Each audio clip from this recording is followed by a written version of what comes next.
कैसा कार्यक्रम था? हमारे अपने सेक्टर के और जोन के ब्लॉक के पदाधिकारियों के साथ बैठक था, चुनाव में चर्चा था, सुझाव लिए, सुझाव दिए। अभी ओम प्रकाश राजभर जी बोले थे कि एक बार नहीं मैं 1000 बार झूठूंगा, इसको क्या कहते हैं? गाली कितनी बार देंगे ये भी बता देते। गाली कितनी बार देंगे? माँ बहन की गाली याद है आपको? है ना वीडियो आपके पास? जूते कितनी बार मारेंगे ये भी बता दे कार्यकर्ताओं को। आज तो उनकी स्थिति ऐसी हो गई है, झूकना क्या लौटना भी पड़ जाएगा तो लूट लेंगे। बस ये बता दे कि गाली कब तक देंगे, गाली अब देंगे कि नहीं देंगे।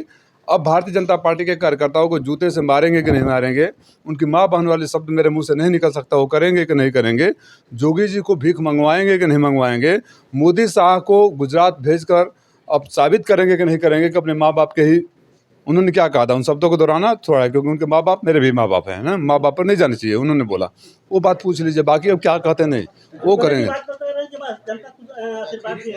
हाँ, उनको जनता का आशीर्वाद के लिए इतने ईमानदार आदमी हैं कि अपने पुत्र को 2017 में बांस से बलिया से लड़ाए, भाग गए वहाँ से, 22 तक जाते जाते बनारस पहुँच गए, 24 साल तक आते आते यहाँ आ गए।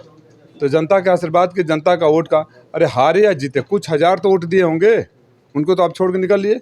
जहाँ काम नहीं बनता वहाँ से मैं चलता, यही हाल है ना।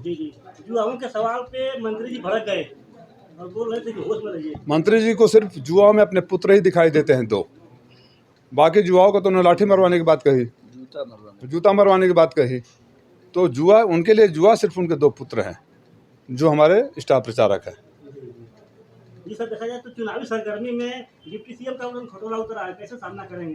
अरे भैया, हम तो चाहते हैं, बार बार आप पत्रकार में बंधु गवाह हैं, 2023 के जो उपचुनाव हुए उसी के तरह मैं तो प्रार्थना करता हूं कि हे दोनों उप मुख्यमंत्री, ये 5 लोगों की जो टीम है ना, माननीय ओम प्रकाश राजभर जी, उनके 200 पुत्र और 2 उप मुख्यमंत्री, ये पाँचों जितना बोलेंगे, जितनी बार आएंगे, यकीन मानिए उतना हमारा वोट बढ़ता जाएगा। ये हमारा काम आसान करके जाते हैं। उससे जो आ रहे हैं उप मुख्यमंत्री जी, उनसे पूछिएगा कसारा वाला सड़क बना कि नहीं बना जिसका वादा करके गए थे 23 के चुनाव में। उस मासूम बच्चे का जिसका ज़मीन लिखवा लिया गया था, रो रहा था, जिसको बोल के गए कि 2.5 लाख रुपया ज़मीन मिलेगी, उसको मिला कि नहीं मिला? 4 दिन पहले मेरे ऑफिस में आकर रो रहा था। कुछ आप भाई, कुछ काम तो आप लोग भी कर दीजिए ना, कुछ तो बातें आपके सामने कहा है।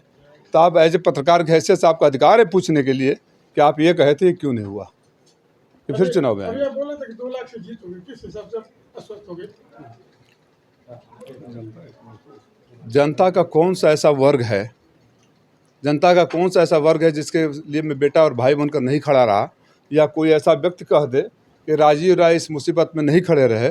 जनता चुनाव लड़ रही है जब, तो जनता ही जीत दिलाएगी। और जो जनता के साथ कोरोना काल में, मैं आपसे पूछ रहा हूँ, किस आधार पर चुनाव लड़ने आए थे? कोरोना था तो थे, लॉकडाउन था तो थे, इस मधुबन में बाढ़ आया तो थे, महासू में ट्रेन दुर्घटना हुआ तो थे, जब उनके समाज के बच्चे अनाथ हो रहे थे, जिनके बच्चों को गोद लेना था तो थे, इनके समाज के बच्चे अफ्रीका में मरे हुए थे तो थे, जब इनके समाज के बच्चों को पढ़ने के लिए फीस नहीं तो थे, इनके समाज के बच्चों को इलाज के लिए नहीं था तो थे। किस आधार पर चुनाव लड़ रहे हैं? मैं आपसे पूछ रहा हूँ, पूछिए ना। समाज खाली ये जात प्लस वो जात प्लस ये जात, या ये होगा कि ये काम प्लस वो काम प्लस वो काम प्लस ये काम, इसलिए मैं लायक हूँ? आप पत्रकार मित्रों के सामने छोड़ रहा हूँ इस सवाल को। सर, उनके छोटे बेटे का बयान आ रहा है कि साइकिल का टायर अभी पंचर हुआ है, ट्यूब भी फटेगा और रिंग भी टूटेगी इसी चुनाव में। वह तुम्हारा क्या क्या फट गया टूट गया उसका अंदाजा नहीं है। सत्ता का नशा उतरेगा तो अपने को इतने बिखरे पाओगे, यूपी में जगह नहीं, वही बिहार जाओगे।